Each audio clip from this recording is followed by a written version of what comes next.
আসসালামু আলাইকুম। কেমন আছেন আপনারা সবাই? আজ আমি আপনাদের ঘরোয়া স্টাইলে চিকেন রান্না করে দেখাবো। দেখতেই পাচ্ছেন আমি একটু আলুগুলো হালকা একটু ভেজে নিয়েছি, সামান্য লবণ দিয়ে শুধুমাত্র। এখন চিকেনগুলো ওর মধ্যে দিয়েছি। চিকেনগুলো আমি রেগুলার কাট করে নিয়েছি। এখন হালকা একটু তেলের মধ্যে ভেজে নিব, সামান্য একটু লবণ, একটু মরিচ গুঁড়ো আর একটু হলুদ দিয়ে। দেখতেই পাচ্ছেন চিকেন থেকে পানি বের হচ্ছে। হালকা একটু পানি বের হলে সমস্যা নাই, একটু ঢেকে দিয়ে ভালোভাবে একটু রান্নাটা করে নেবেন। এইভাবে রান্না করলে আমি 100% শিওর আপনাদের বাসায় সবার ভালো লাগবে।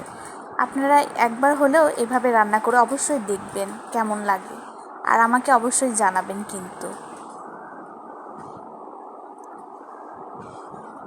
দেখতেই পাচ্ছেন চিকেনগুলো অনেকটাই সিদ্ধ হয়ে গিয়েছে। এখন আমি সেগুলো তুলে নিচ্ছি। আর যেটা পানি, সেটা তো চিকেন স্টক, সেটা এক সাইডে আমি সরে রাখতেছি। সেগুলো কিন্তু ফেলে দিব না, পরবর্তীতে ইউজ করব আমি। এই যে দেখতেই পাচ্ছেন অন্য পাত্রে আমি সেটা ঢেলে নিয়েছি। এখন ওই একই কড়াইয়ে আমি আবার তেল দিয়েছি। এখন দিলাম পেঁয়াজ কুচি। এই পেঁয়াজ কুচি ব্রাউন হয়ে আসা পর্যন্ত আমি ভেজে নিব।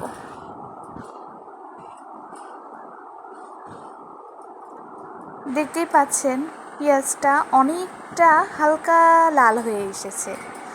হালকা এই লাল হয়ে আসার পর তখন দিতে হবে আপনার সাদা এলাচ।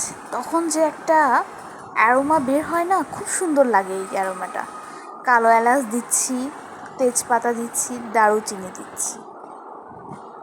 এখন একটু ভেজে নেওয়ার পরে এর মধ্যে দিয়ে দিব আপনার আদা, রসুন আর জিরা পেস্ট। একসঙ্গে আমার পেস্ট করা ছিল, সেটা দিয়ে দিচ্ছি। ওই যে চিকেন স্টকটা এখানে একটু দিলাম, যাতে পেস্টটা আবার পুড়ে না যায়। পুড়ে গেলে তো খেতে ভালো লাগবে না, তখন কিন্তু টেস্টটা আরেকটা টেস্ট হয়ে যাবে।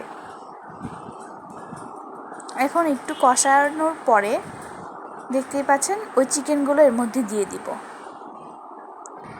এখন পালা চিকেনটা আবার ভালোভাবে কষানোটা।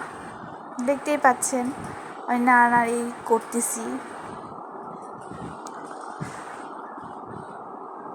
এই চিকেন রান্না হতে কিন্তু বেশি সময় লাগবে না, খুব ইজিলি হয়ে যায় একটু। তবে যে কোনো রান্নায় একটু সময় নিয়ে, একটু ধৈর্য নিয়ে করবেন, দেখবেন অনেক টেস্ট হয়।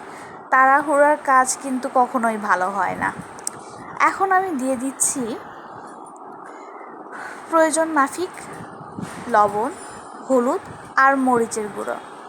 আপনারা আমার ভিডিওগুলো যদি দেখে থাকেন জানবেন আমি একটু স্পাইসি বেশি পছন্দ করি, এই জন্য একটু মরিচের গুঁড়ো একটু বেশিই দিই আমি।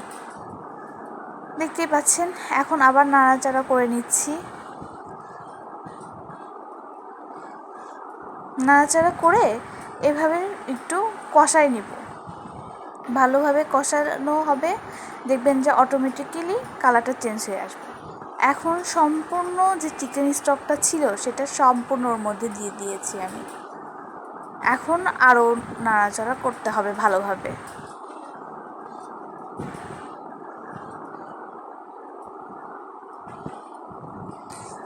আমাকে সবাই প্লিজ সাপোর্ট করবেন, আমার চ্যানেলটাকে সাবস্ক্রাইব করবেন, আর অবশ্যই প্লিজ একটা লাইক দিবেন, যাতে আমি আরও উৎসাহ পাই সামনের দিকে আরও ভালো করার চেষ্টা করব আমি ইনশাআল্লাহ। দোয়া করবেন আমার জন্য অবশ্যই। এখন আমি ওই ভাজা আলুগুলো ওর মধ্যে দিয়ে দিচ্ছি। দিয়ে এখন আলু সহ বারবার আমাকে কষাতে হবে। আপনি যে কোনো জিনিসই আপনি গোস্ত বা যে কোনো মাংস রান্না করার ক্ষেত্রে যত কষাবেন তত টেস্ট হয়, আমি তো তাই জানি। আমার মতামতের সাথে সবার মতামত নাও মিলতে পারে, আমি সাধারণত এভাবেই একটু রান্না করি। আর আমার টমেটো সসটা শেষ হয়ে গিয়েছিল, বোতলেরটা ধুয়ে একটু টমেটো সসের পানিটা দিয়ে দিয়েছি, দেখতেই পালেন সেটা। এখন আবার একটু হালকা কষাবো আমি। আমার কাছে চিকেনের ভেতর একটু টমেটো সস দিলে খুব টেস্ট লাগে। এই পর্যায়েও কিন্তু আপনারা এরকম ভুনা ভুনা খাইতে পারেন, খুবই টেস্ট হয়। কিন্তু আজ আমি একটু ঝোল টাইপের রান্না করব, দেখেই নিচ্ছেন। এখন দিয়ে দিলাম পানি। পানি দিয়ে এখন একবারে ঝোলের জন্য পানি দিয়েছি, দিয়ে এখন শুধু আপনার কতটুকু ঝোল রাখবেন সেই পর্যন্ত অপেক্ষা করবেন। আপনাদের আরেকটা টিপস দিই আমি, উপরে দেখতেই পাচ্ছেন একটু ফেনা ফেনা পড়, এই ফেনা ফেনাটা যখন কেটে যাবে তখন মনে করেন আপনারা এটা হয়ে গিয়েছে। আমার কাছে একটু লবণ কম মনে হয়েছিল, সেজন্য আমি আমার টেস্ট অনুযায়ী আবার একটু লবণ দিয়ে দিলাম। দেখতেই পাচ্ছেন কালারটা কীরকম এসছে।